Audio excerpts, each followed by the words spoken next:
বিদেশে আসার আগে কোনো কাজ করেন নাই, কোনো সমস্যা নাই। কিন্তু বিদেশে আসার পর আপনাকে কাজ করতে হবে।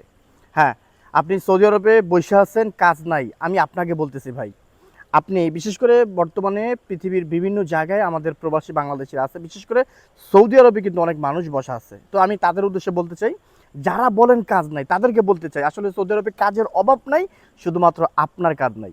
কেন ভাই জানেন? আপনি কাজ খোঁজেন না, আপনি কাজ খোঁজেন না। আমার একটাই কথা, আপনি হয়তোবা আমাকে খারাপ বলতে পারেন, কিন্তু আমি জানি সৌদি আরবে কাজের অভাব নাই। কাজের অভাব নাই কাদের জন্য? যারা কাজ খুঁজতে পারে। আপনি নতুন, আপনার আকামা এক্সপায়ার, আপনার বিভিন্ন সমস্যা আছে, তারপরেও আমি আপনাকে বলবো যে আপনি কাজ খোঁজেন।